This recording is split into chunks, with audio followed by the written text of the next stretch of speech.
Greetings, ladies and gentlemen. My name is ButtonMasterGaming, also known as Ethan. I'm Bryan, also known as Bryan. And so, welcome to the WandaVision Episode 1 and Episode 2 podcast. Before we begin, we'd like to ask you to subscribe to our channel because we're going to be doing these WandaVision episode-by-episode review and synopsis every week until the series is over. So we'd like to recommend that you subscribe to our channel to hear our input every week, and go watch a WandaVision for yourself exclusively on Disney Plus, releasing every Friday. All right, and for the record, if you're tuning in for the first time without having watched WandaVision at all, spoiler alert, because we're going to be talking about spoilers for not only these episodes but for the series overall. So if you haven't watched WandaVision episodes 1 and 2 so far, I'd recommend you stop watching now, go watch it for yourself, and if you feel interested, please come back and listen to our input. And do you have anything else to say, Bryan? No. I think you just about covered everything.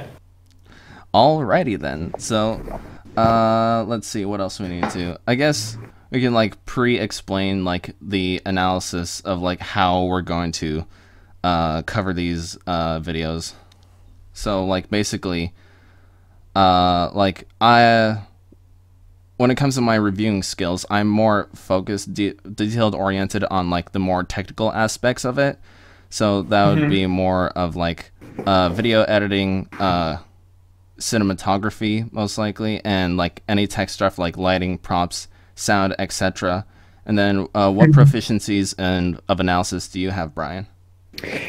For me, it's more references and story elements, really focusing on plots, plot twists, story, characters, just everything that drives a story along. That's more what my proficiency is. Gotcha. So that's how you viewers will know how we're going to basically generally cover these videos, each of these episodes with. So, let's see. Let's begin the analysis. Well, before we actually get into WandaVision episodes 1 and 2, did you check out this Marvel Legends thing that Disney Plus released a week ago? I saw that it was. I saw it, but I didn't actually watch what it was.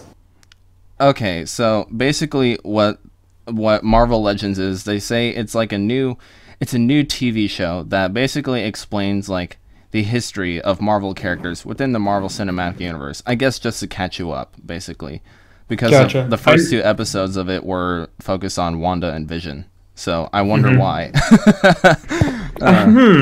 Yeah, I wonder why they do that. So they basically just went over their very first appearance and how they've evolved throughout the Marvel Cinematic Universe. And yeah, that's basically it. You can check it out if you want to, but it's nothing much that you haven't seen already if you haven't watched the MCU movies at all.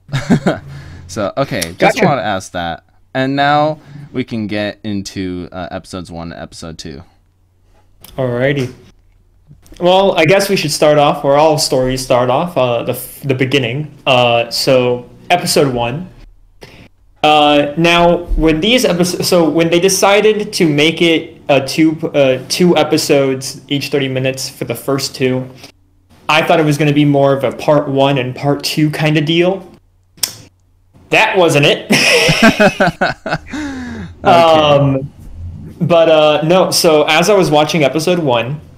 Episode 1 is essentially it's a common sitcom plot. I'm sure many people have seen this kind of plot before in sitcoms or something similar. Well, I think we should also establish for what he's talking about sitcom is basically as of episode 1 right now. This is more set in the 1940s, 1950s type era of sitcom television. Yes. So basically, at least these first 2 episodes. Right.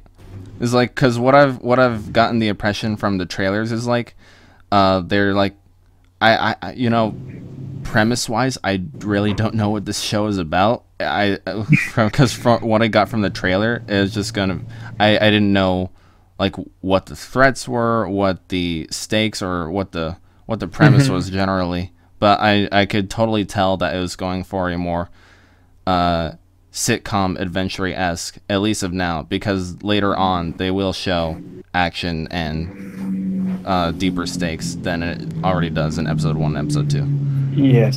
Yes. So as of right now, episode 1 and episode 2 take place in the 1940s, 1950s types of sitcom, where that's basically where I got the impression of, like, they're taking inspiration from 40s and 50s sitcoms like Father Knows Best, Leave It to Beaver, etc. I don't know what else is there. I'm pretty young. There's the main reference points of TV that I can think of for at least for these first 2 episodes is very similar to I Love Lucy and Bewitched. The main reason why some people get, if anyone is familiar with the source material of Bewitched, which I don't think many people are. I've never heard of it.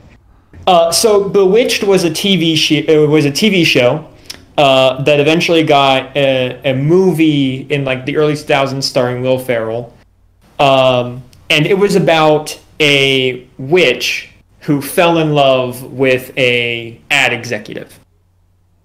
Which, knowing Wanda and Vision's relationship, I can see where they were kind of going with this and why Bewitched would be like a reference point for them. Yeah, I totally understand that now. Yeah. And we'll get into that more as we go along with the synopsis. As we go along, yes. So, with episode 1, with just the whole vibe of the show, with it being in black and white and everything. The 4:3 ratio. Yeah, no, it makes it feel like it was made a long time ago. And that's the whole point. It's supposed to feel like that. It's amazing. It's great. It's well done how they did it. But it's a very simple plot for the first episode, just of misunderstanding between man and woman. Right. Them both thinking different things. Which, can I just say, I love the chemistry between Wanda and Vision. I always have, but in this series, in these first 2 episodes, you can really feel it. Right, exactly. Well, previously, as we've seen from the Marvel Cinematic Universe, the only time that Wanda and Vision had actually ever really interacted was, I guess, something kind of started out in Civil War, but then they like officially started dating in Infinity War before Vision died. Yeah, for the record, I know it's been so long since we've seen a new Marvel movie, but if you just happen to like slip it out of your mind, Vision died in Infinity War. and he was not one of the people that came back in Endgame. So yeah, that's a mystery to unravel while we're here. Now, here's the thing. I know that this show is supposed to take place after Endgame. Really? No. But what I believe so, unless it's in between Infinity War and Endgame when she got snapped away. No, that's a possibility, but that's Marvel theorist. But I definitely think that the reason that I think it takes place after Endgame is because, so after Endgame, Thanos was defeated, and we no longer have to deal with the grief about Thanos and all that shit. Sure, we had to get over Tony Stark's death, but we'll do it.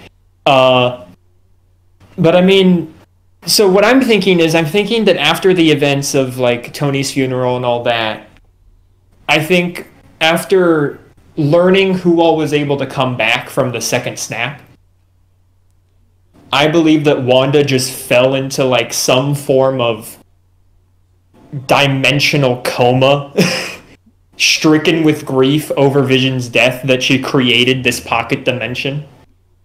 Perhaps. That's not like a totally dismissible clause, because there is we'll get into it in the podcast over the next coming weeks, but there is definitely a mystery element to the entire series so far. Oh, yes. Which the first time we really get a taste of that mystery is we get a little bit, like a little tiny like seasoning of it in the end of episode 1, but it really comes into fruition in episode 2. Right.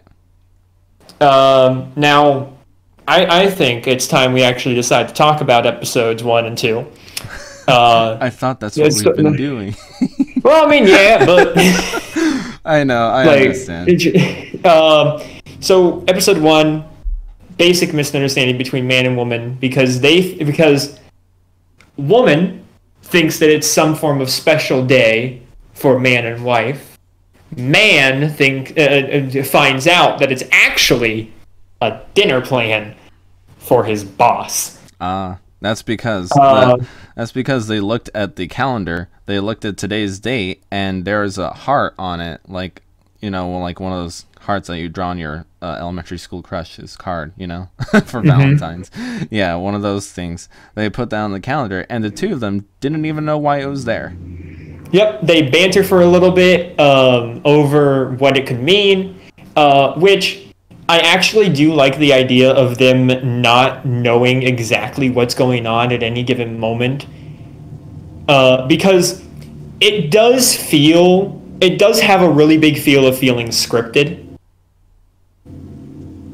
And like when things go wrong, you can kind of see that like no one really knows what's going on when something wrong happens. So they either just completely stop and like freeze, as if like they're like wondering what they're supposed to do next, or they just continue on doing what they're supposed to be doing until something happens. I think I know what you're talking about. Yeah. Yeah. And because at the so in episode 1, they banter over the heart, and eventually Vision goes off to work, and Wanda stays home because she's a housewife. Because 40s and 50s, gotta love misogyny. Anyways, and that's when second wave feminism destroyed everything. So, anyways, Wanda stays home, and Vision goes to work. Yeah. While Wanda's home, a neighbor, because they just moved into the neighborhood, a neighbor comes over and gives them a housewarming gift. This neighbor is Agnes. Now, being the comic nerd that I am, Agnes in the comics is an actual character, and her character in the comics was kind of like Wanda's mentor. She really was the one who taught Wanda how to use her magic, how to really bend reality.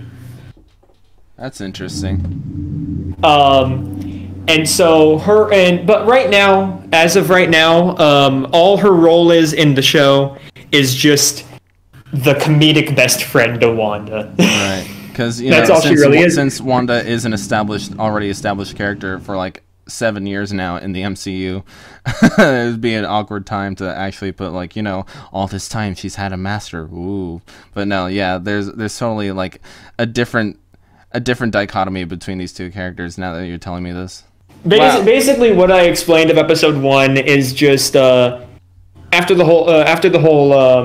we find out what Wanda's plans are and what Vision's plans are for the evening, it then cuts to that evening. We see Mr. and Mrs. Hart enter the house. Wanda thinking it's Vision. The house is dark, only lit up by candles. It's very romantic. She comes out in a knightly robe, and then she tries to surprise who she thinks is Vision. And then she's all like, "Oh, it's not.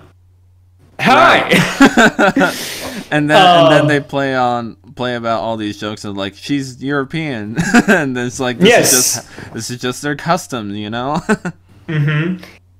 She's Sokovian. It's just how we greet people. Right. Now throughout this dinner scene, which I kept on getting secondhand embarrassment during this entire thing. During this whole dinner scene, Wanda now has to make a 3-course meal for 4 people in like 10 minutes. Right. Meanwhile, while she's doing this, Vision has to preoccupy Mr. and Mrs. Hart until dinner's ready. He does this a number of ways, by singing songs like Yakety Yak and Old MacDonald. But as these sitcoms do, everything goes to plan. Wanda finishes the dinner. They have their dinner. They get asked questions because, again, they are new to the neighborhood. They get asked questions, and then eventually dinner ends, which they have breakfast for dinner. Dinner ends, and then they go off their merry way, and the episode ends with credits and everything. Woohoo! At least on the surface, that's episode 1. At least on the surface. Yeah. But beneath the surface, what happens is during this dinner scene, Mr. Hart starts choking on a chocolate-covered strawberry. Now, when this happens, so earlier I mentioned that whenever something wrong happens in these two episodes, the characters either stop and freeze, almost as if they don't know what's going on exactly, as if it wasn't planned, or they just continue going on, almost as if they're trying to like prompt the next thing. And that's what happens in this scene. Because as Mr. Hart's choking, Mrs. Hart keeps on repeating her same line over and over again as if she's trying to prompt something to happen. While this is happening, Wanda and Vision kind of just stare at each other, confused as to what's going on, almost as if reality is about to break. Right. Not quite like a hypnotic state, but close. Yeah, and if you were to make a sort of acting analogy here, it's kind of like when one of the actors misses a line, and then they're waiting for somebody off stage to kind of save them, but then there's the other actor that just keeps repeating the prompt line, waiting for something to happen. Yeah, I'm pretty sure you've been in those situations before. Yes, I have. I have definitely been in situations where stuff goes wrong and you just have to recover. You have to pretend as if nothing's going on. And sometimes it's hilarious, sometimes it's difficult, sometimes you just have to stop. Mr. Hart starts choking. Eventually, though, Wanda tells Vision to save him, which he does, and then they just continue on the show as if nothing happened. As if that whole choking fit just wasn't a thing. Right. And here's something I want to talk about with that scene in specific, because everything beforehand, like, for all intents and purposes, this is sort of a comedy show. And since it is basically a sitcom, they have the classic laugh track playing at every joke or every take, what have you. So this is pretty funny. But then when Mr. Hart starts choking, that's when things get a bit more serious, and just like and sort of takes on like modern cinematography inside the 50s setting in the black and white 4:3 ratio. And that's how you know when things are starting to get a bit tense, and there's something a bit deeper going on here. And just as for a mood parable, since it is for the most part a comedy, I was very joyful until that very moment when it started getting creepy. There's like a creepy aspect to this, which signifies there's a deeper prospect to this. Yeah, and so I definitely felt that. So I started getting worried. And then when Vision eventually saved Mr. Hart from that, that's when everything started getting all cheerful again. But it sounded off-put. And then when Mr. Hart's wife opened the doors and there's a lobster on the door knocker, that's when it came back to the comedy. I'm just wondering if you had that kind of experience too. I definitely did. For me, it wasn't necessarily like creepy or scary. I was just more unsettled. It was a very unsettling feel. Right. Because because as you said, about pretty much all of episode 1, except for that one scene, is nothing but cheerful and joyful and very sitcom. With the laugh track, hell, there's even a theme. Right. Like they actually have a theme song. Right, exactly. And everything. If I were to, this might be saying something about the show a bit too early, but for all intents and purposes, this could work as like an actual sitcom, like as relative to Mork and Mindy, you know? Yeah. Yeah, since it is like it's a weird it's like, I don't know, I don't even know how to describe it, but it's an odd couple, basically having their own sets of misadventures. And if that had aired, say back in the 40s and 50s, maybe in 60s, 70s, I think it would pass. I think it would be a definite pass in that realm. But since there is like a deeper overarching plot with the whole series, that's how you know there's something serious going on here. Yes. Very, very much so.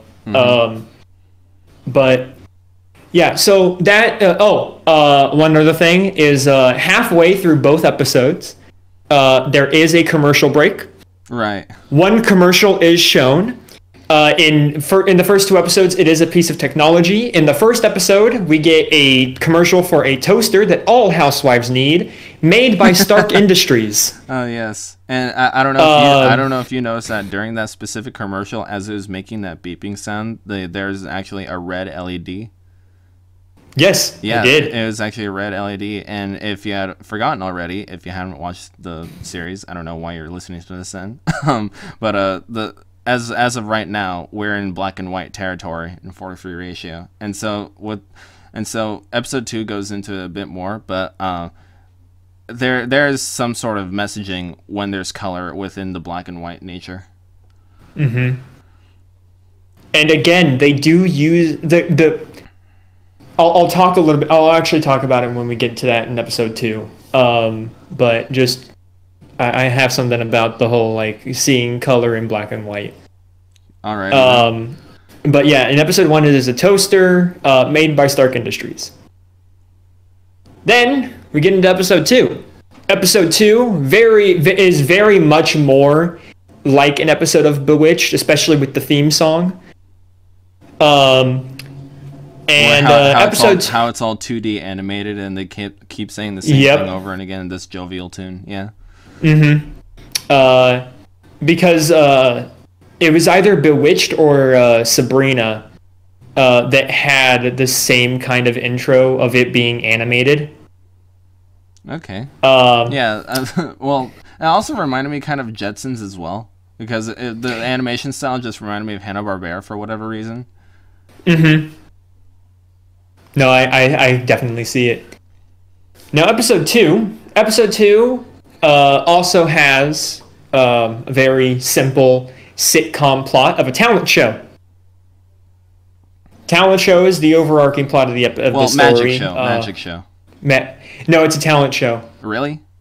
Yeah. Wanda and Vision do a magic act, but overall, it's a talent show. Alrighty then. But yes, Wanda and Vision are trying to set up a magic act for this talent show. This talent show is put on every year by Westview, and it's supposed to help raise funds for all their yearly activities, like school events and things like that. And again, like in the first episode, we each get a Wanda half and a Vision half that in the end leads to them coming together and doing some big comedic ending. Yeah, that could be like a structure how they go into future episodes where the two of them are in the beginning, then they go on separate pathways to have their own little subplots, and they come back together again. Something I also noticed because I binged the episodes back to back. I believe that the living room setup, just the house setup in general, is actually different from episode 1 to episode 2. Yeah, you actually make a good point. I didn't realize that at first, but yeah, now that I'm thinking about it, like the living room setup in episode 1 was like a much larger circular room, and then we go into the episode 2, and it's a much more rectangular, smaller living room. Yeah, and the couches and the TVs are positioned differently. Like, everything seems different from the first episode. Yeah, that's actually a detail I did not notice. Wow. Yes, I didn't. I noticed it like immediately. And with me, it wasn't really like an immediate like, oh, everything's different here. It was something that like happened over the course of the episode where in the very beginning I just felt like something was different. I couldn't tell you what it was. Like when I first started the episode, I couldn't. If you were to ask me what's different, I would have been like, the location of the TV, and that's all I could have told you at the beginning of the episode. But then as the episode continued and I saw more of the house, I was like, okay, yeah, no, everything is different. Even the kitchen and the entrances to the kitchen and the dining room. It's a completely different house now, even though it's still the same neighbors. But yeah, okay, this is just like a theory that I have, because because by the end of episode 2, everything does become into color and everything is all like updated, and it's sort of like 60s shows started getting color in their TV sitcoms. So if I had to propose a theory, let's say episode 1 was the 40s, then episode 2 is the 50s, then it keeps jumping a decade with every episode until we get to the 2020s. And by my calculation, episode 9 would land in the 2020s. That is a very interesting theory. I don't think it's gonna go that way, but that's just from what my observation is right now. I mean, hey, you never know. Exactly.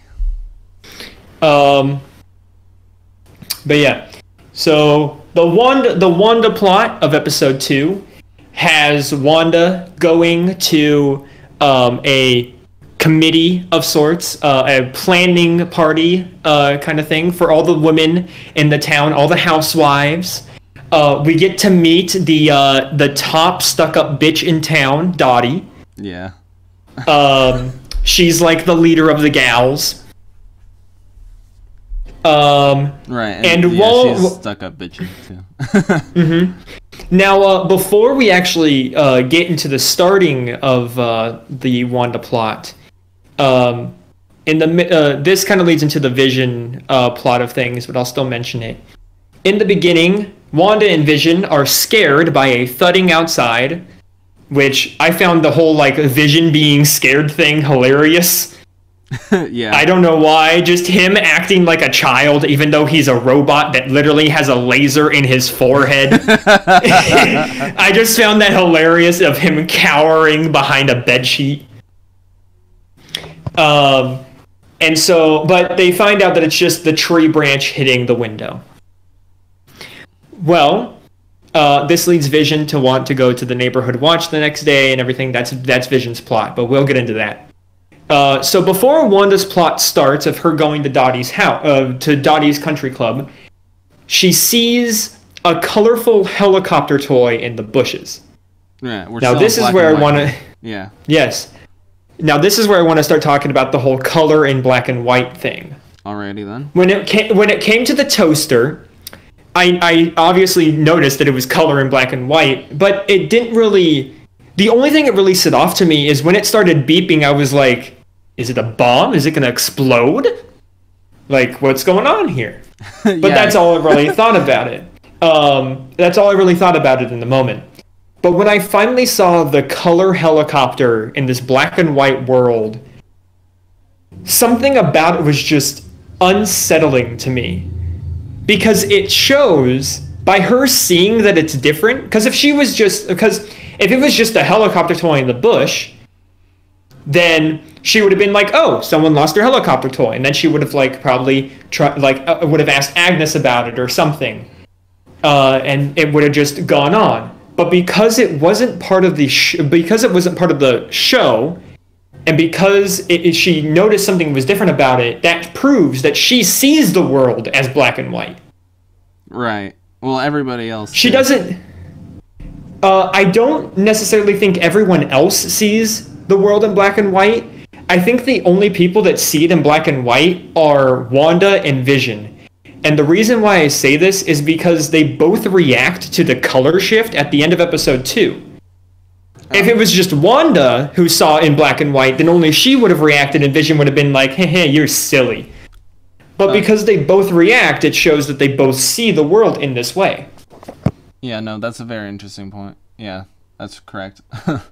You're just like, let me analyze what you're saying here. Well, that's because if the deeper message is that Wanda and Vision are in some sort of alternate reality, and like Vision's dead, guys. Let's remind ourselves of this.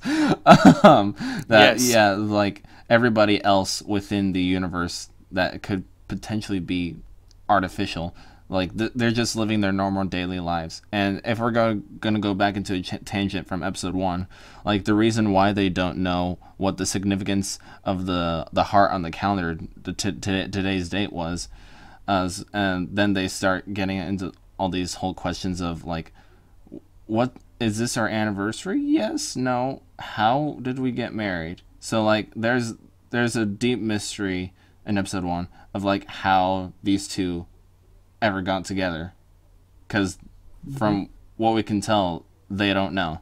They just happen to be in this TV world. So we get into Wanda's plot. Now Wanda's plot is the one of the two of plots that has creepiness go on during its revealing. I don't know. A revealing of the story. Yeah. So while we're at Dottie's country club, during Dottie's speech about, hey, we can do this, gals, we got this. During her speech about this, Wanda starts chatting it up with one of the other women there, which gets Dottie a little bit irritated. And so after this whole committee meeting thing is done, Wanda helps Dottie clean up afterwards. And when I say help, I mean she does all the work while Dottie just sits there and watch. Can we also mention here that like the line, what was it, for the children? That's right. It's like before and no, it's like after the meeting. They say it's for the children, for the children. You know, it's sort of like that hot fuzz for the greater good kind of cultish slogan. Yeah, no, it did feel very cult-like. Right. Even the way that they looked at Wanda after she was delayed on it. Right. It did seem that way. Yeah, you're not repeating the woke slogans of what we say. Exactly. We must ostracize you now. Yep. No, I'm kidding. But while Wanda is cleaning up, Dottie confronts her, being like, hey, I've heard things from other people. Like, I think you're here to hurt us. And she's like, but I'm not. How could you say such a thing? Yeah, and that's when we get into the creepiness. Yeah, which is a very weird thing to say to someone, especially after you've just met for the first time. Because the creepiness in this part of the episode is that the radio, which is right next to them, there's a radio. The radio starts speaking to Wanda. Right. As if it's being hijacked by like another radio frequency. It starts speaking to Wanda, asking her who's doing this to her, and what's going on, and things like that. Right. And as this is happening, what was the line that was said? Because it was also repeated at the end of the episode before the credits. It was Wanda, who's doing this to you? Oh, okay. Yeah. Is what the line was. But as this is happening, Wanda isn't the only one who hears it, because Dottie hears it too, which I found very interesting that Dottie could hear it as well. Because if all these people were just like created by Wanda, if all of them were just created by Wanda to like fill up her make-believe reality, then I don't think Dottie would have heard what was going on the radio. But because she does, I feel like not only Dottie, but maybe like a majority, if not everyone that's in this Westview world is from the outside world as well, or like the real world. Yeah, this is why I think not just us but fans are theorizing that this universe is set in some sort of pocket dimension. Yes. Because things aren't always as they seem. Things are getting creepy. Vision's dead, guys. Let's not forget that. Vision is dead. Yes. So. Which, that's the whole... So, another reason why people are theorizing that it's a pocket dimension is because there was a whole storyline about Wanda creating her own pocket dimension. And so they think that that's what this is supposed to like be portraying in a modern day world. Right. Well, we say modern Wanda, day, but we really mean like television wise. Yes. Of how Wanda created this pocket dimension to like reflect TV shows throughout the decade. Right. Oh yeah, that also. That's why I theorize like maybe with each episode we'll jump a decade, because you never know. It's completely possible. Yeah. Which, if that's the case, the 70s are going to be very interesting. Oh yeah, lots of shit happened during the 70s. Another thing that happens is when they hear the radio and everything, and after Wanda starts getting berated by the guy on the radio, Dottie breaks a glass that she's holding in her hand, and she starts bleeding. However, the blood is red. Exactly. It's not in black and white. It's like a bright red. And again, this adds to the reason why I think that Dottie is a real person, is because if she was just, again, if she was created in this world, then if she would have broken the glass, her blood would have most likely been in the black and white color. But because, as we saw earlier, with the helicopter being in red, and the helicopter obviously being from the outside world, or like the real world, I guess you could say. Right. Then because her blood is also that bright red and in color, she must be a real person. It's an interesting theory, but for the future episodes, we know they're going to be in color, so how exactly would we signify that? See, that's where it's going to get very interesting. Exactly. See, I know that this episode 1, episode 2 podcast is like, this really is just going like full-on predictions of the entire series and not mainly just episode 1 and 2 plot-wise. Because if we're being completely honest with ourselves, not much really happens within episode 1 and episode 2. No. Other than just like a few creepy moments, other than like the ending of episode 1 and just like 2 creepy moments within episode 2. Right, and I feel like nothing to go off of. And I feel like this is what the formula is gonna follow, at least until like the last couple of episodes. So basically, the episodes will start off as like their own kind of their own kind of plot. Is sort of like, if I were to compare it to anything, I guess The Mandalorian. Because, like, every single one of those episodes were basically just their own storyline, but each episode still had their own overarching theme, which would then lead to the climax in the last couple of episodes. So I'm guessing that's going to be the formula that the show will take too, but we'll have to see. Definitely. So that is essentially the gist of Wanda's plot. Vision's plot has him, after being scared by the tree intruder. After being scared by the tree, he decides that he is going to go to the next neighborhood watch meeting and see what all their protocols and stuff are, and see how they plan on improving the safety of the city. Right. When this happens, now as we all know, Vision doesn't eat food. Right, because he's a robot.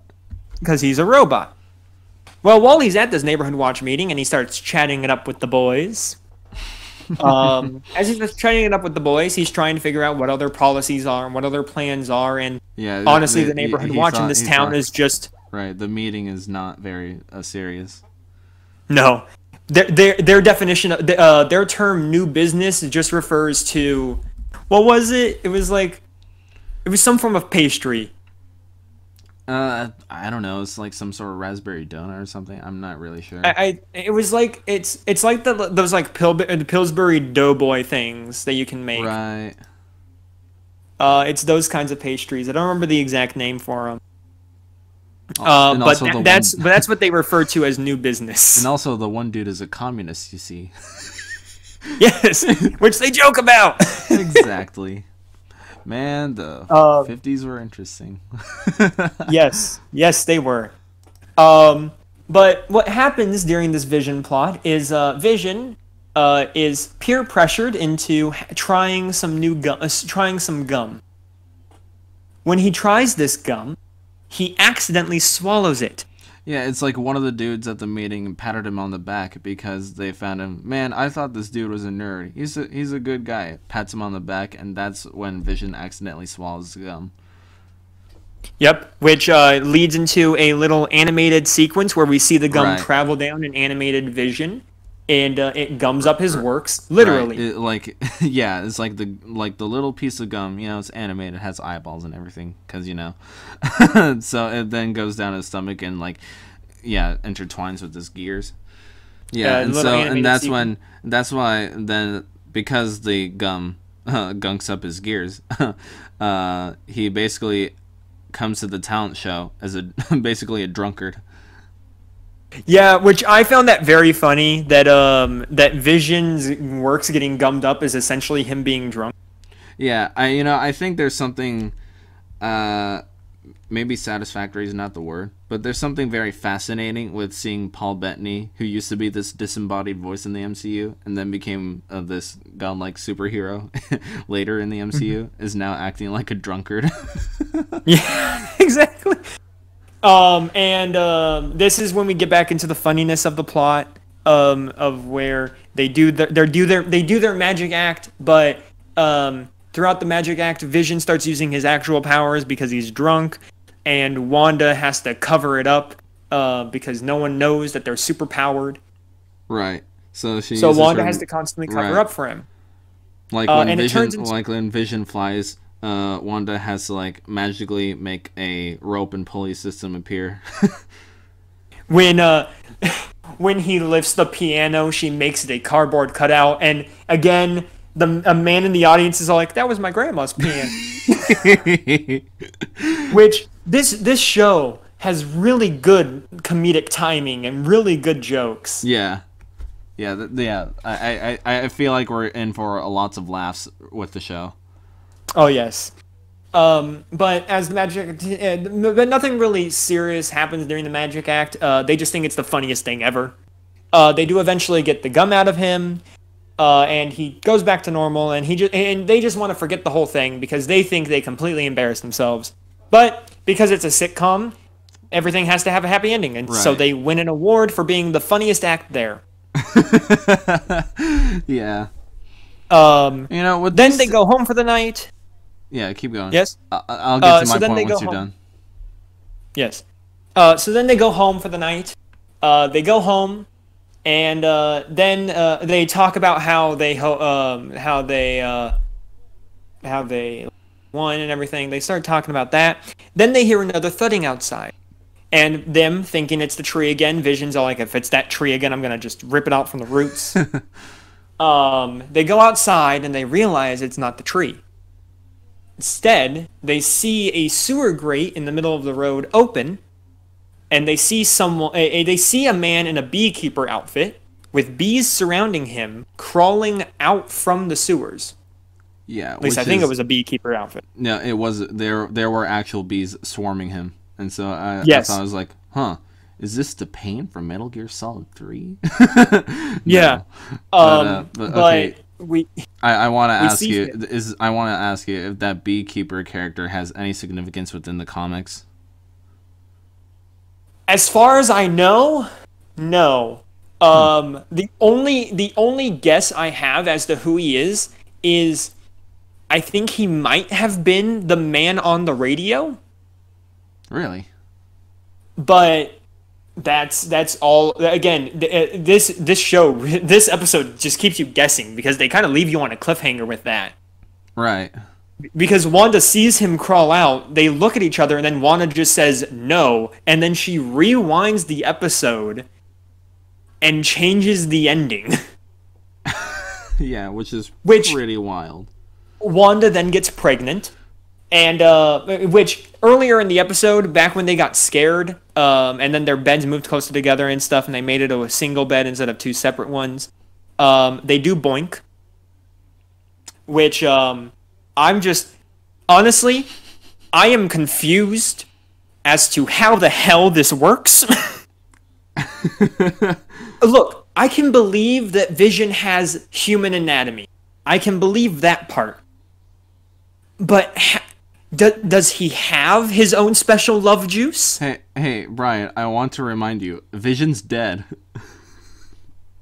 But just in the context of what's going on, how the fuck is Wanda pregnant? That's my point exactly. It doesn't make sense, and therefore it is wrong. Because you know why?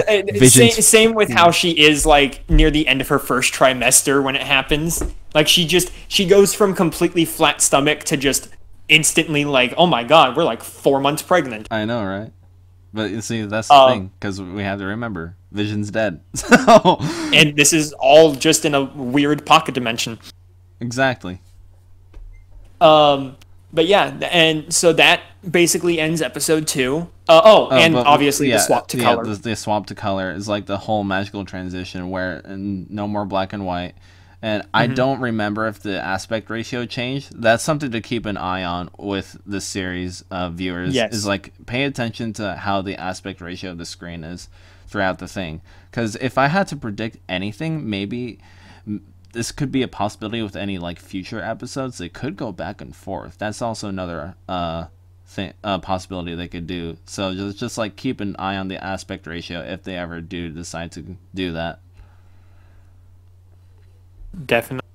Yeah, because I can imagine, like, maybe in a later episode, we finally do get to 16:9, but then, for some reason, we I guess, travel back into a 4:3 ratio, and maybe back to black and white, and then back again to 16:9. That's a possibility. Probably outdate this video. Yeah. Yeah. Now in episode 2, the commercial break for episode 2 is a clock commercial. It's not a clock, a watch commercial. Oh yeah. It's a watch commercial for Strucker. Now when I was watching this episode, when I watched the commercial, and Strucker's name was said, I was like, that's an odd name for a watch company. That name sounds familiar. And then when it shows the watch up close, it was Strucker's name, but in the bottom it had the Hydra symbol. And I could be wrong, but I do believe it said Hail Hydra. I think it did, yeah. There is a definite Hydra symbol. But there are definitely some Hydra things going on. Now, when it comes to these commercials, I believe that the commercials could have been actual products. But for example, the toaster and the watch. When you say actual products, you mean like something like a new invention that was made back in those decades? No, I mean in the context of like what's going on in the MCU. Okay. I believe that these products could have been made at some point in like those decades of the MCU.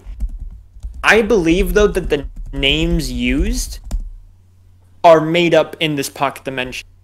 For example, I don't think Hydra and Strucker actually created a watch. I think the watch might have existed in their world, but I think the whole Hydra thing might have been created by Wanda because of her history with being tortured by Hydra operatives to get her powers. Interesting. Yeah, we're just gonna have to see what's next. Yeah. Yeah. And as you keep on talking about like the structures of episodes, I'm wondering if the structure of because there's something that both commercials have in common. Obviously, I believe the same actor and actress play the salesman and the other woman. I believe it's the same actor and actress who play the man and women in those commercials. Yeah. But in both commercials, there is a ticking noise. Yeah, that's what I recognize too. And so I'm wondering if that ticking noise is going to have some bigger significance later on in the show. Perhaps. I feel like a lot of the aspects that are gonna be present throughout the series so far, there's definitely gonna be like that sort of like happy-go-lucky television sitcom kind of feeling, as well as this like deeper overarching mystery that lies within the stories as well. Yes. Now, something that I can't believe we forgot to mention is the ending of episode 1. Oh yeah. The very end of episode 1, when Wanda and Vision have their ending moment together, and as the fake credits are rolling, the credits for the actual TV show of WandaVision, as those are rolling, the camera zooms out, and I believe we go back into into like widescreen, and we see like almost like a military office of sorts, and someone with a old school like TV radio dial remote control watching the show. Right.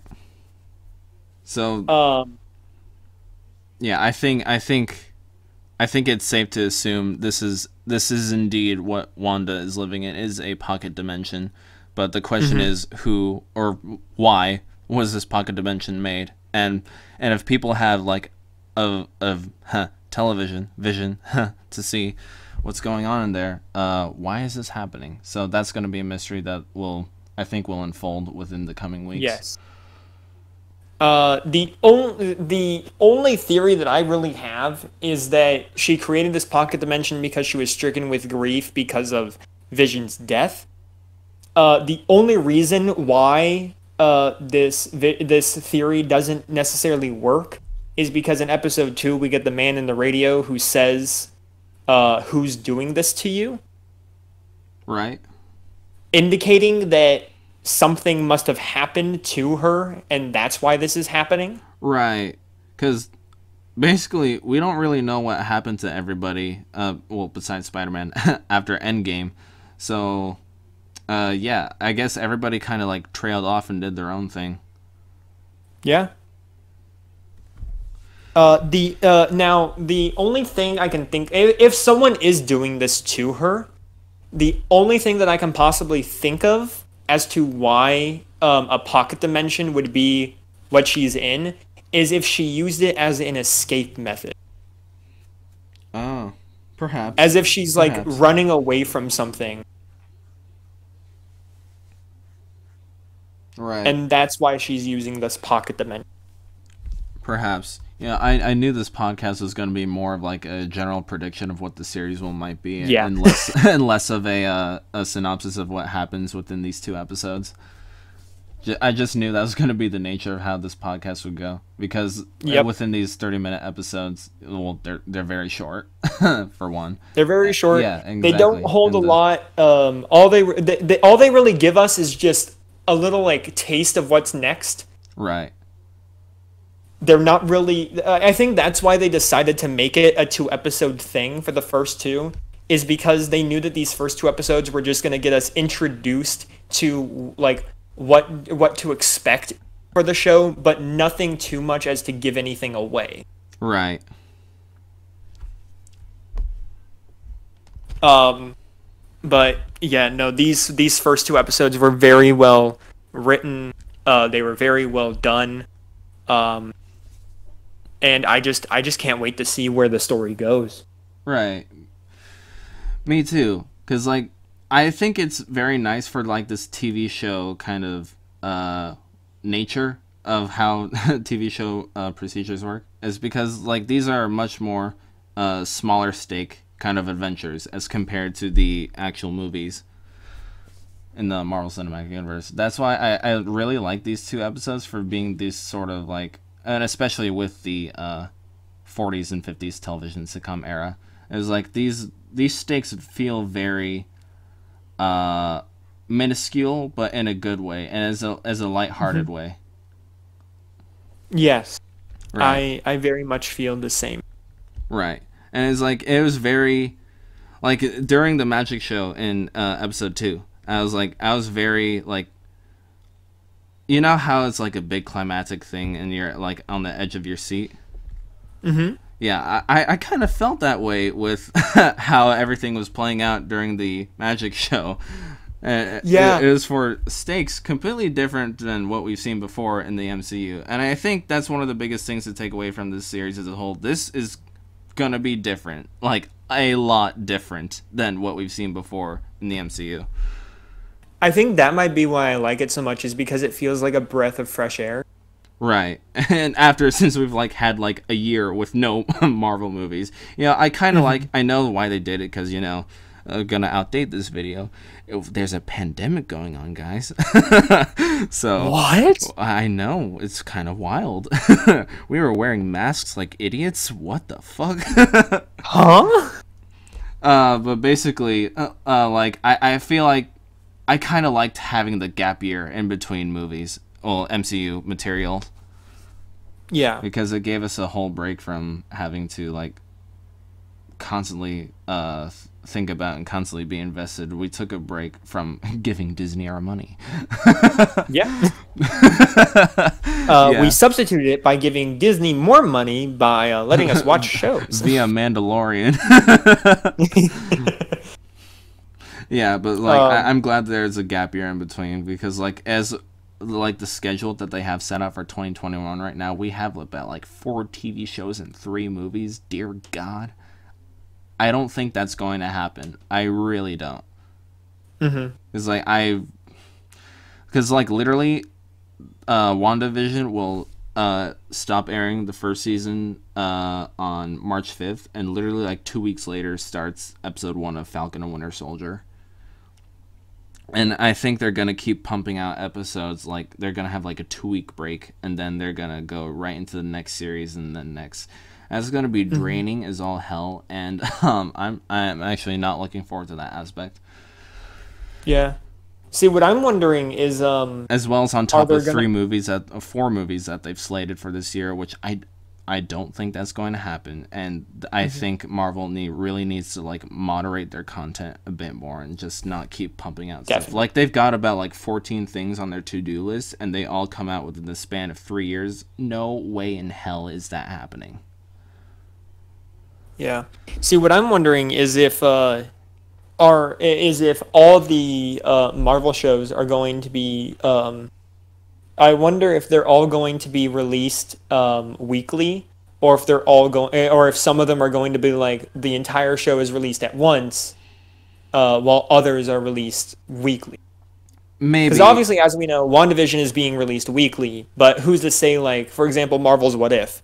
Because Marvel's What If, it doesn't really tie into the MCU, there's no reason why they would release it weekly instead of just releasing it all at once. Perhaps. I mean, I kind of like the weekly premieres, because that's the standard TV show procedure that a lot of companies do. I don't really like it when they just dump out the whole season all in one day. Yeah. Yeah, because it gives us it feels overbearing. Yeah, it feels overbearing. That's why I didn't like when Stranger Things 3 did that. Because they dumped out all their episodes all on the same day. And it's holy shit, guys. Please. I don't have that kind of patience, Yeah.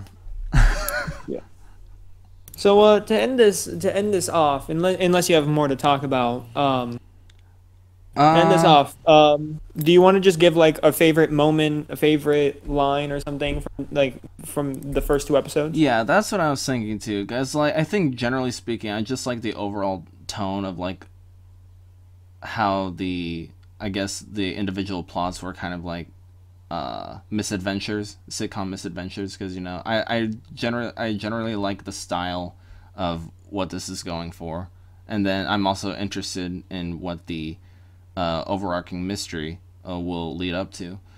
But if I can think of favorite moments, yeah, the magic show for one, just that one had me on the edge of my seat for really, really fun and interesting reasons. I'm trying to think from the first episode. I guess from a technical aspect, how Wanda was doing all the kitchen stuff with her magic, how all the props and utensils were just floating in the air, cooking all the stuff. Very badly, by the way. I just like that technical aspect, seeing all those things floating all at once, and I like how it's not how all those props are just floating CGI. I feel I'm confident that they had people wearing green suits, and they basically just were cooking all this stuff with their own hands, but they're just chroma keyed out during uploading. Here's what I'm thinking. I'm thinking that instead of doing that, I think they just went with old-fashioned, like what effects would they have used in those days? Oh, yeah. True. Like, that's what I was thinking. Because, like, for example, when Vision goes from his robotic look to his human look, it's not just a smooth transition. It's a little, like, particle effect, and then he looks human. It's like it's a bedazzle on the screen, and then he goes from pink face to human face. And so they just use like little like effects and techniques that they would have back in those days. I feel like that's something actually episode 1 has over episode 2. I feel like episode 1, more technically speaking, with their edits and props, it was more charming than episode 2. Because I feel like episode 2 really wanted to focus more on the building up the mystery for their overarching plot. But yeah, I feel like technically speaking, episode 1 was a bit more charming with how they did stuff. And so yeah, I feel like when it comes, if my theory is correct on the episodes jumping decades, I think they're gonna look into how TV show sitcoms of those decades were actually produced, technically wise. Mm-hmm. So yeah, you bring up a good point with that one. Yeah. Now my favorite, I don't really have a favorite part because I love the entire thing, but I do have a favorite line. And my favorite line comes from episode 1, and it's when they first realize that the heart represents Mr. Hart and Mrs. Hart coming for dinner. Yeah. And I love it because Wanda's like freak out line is her she just blows up on Vision and is like, I'm a woman who can move things with her mind, and you can walk through walls and like shape shift. Why do we need to abbreviate? That was pretty funny. Because they could have easily just written heart, right? HART, but no, they had to put a heart symbol. Yeah, and then they're like, and so for some reason that line just it was just. It just completely just made me crack up. Oh yeah, no, I think we really need to state this for the viewers. This is a comedy show. Yes, it is very much comedy first. At least for right now, it could switch like halfway through and become more like thriller orientated. But as of right now, it's comedy first. Mystery second. Yeah, unlike what we've seen previously in the CU, it's basically just they have the plot set in mind, then they get the specific joke writers to throw in some maybe like half-assed jokes into the script every now and again. But no, I think with this show, at least as of right now, they have the comedy aspect placed first on their prominence list. Yes. So I think that covers about everything for these first 2 episodes. I think we did get like story, acting, tech. Yeah, I think that's basically it on my list. Do you have anything else more to say? Not really.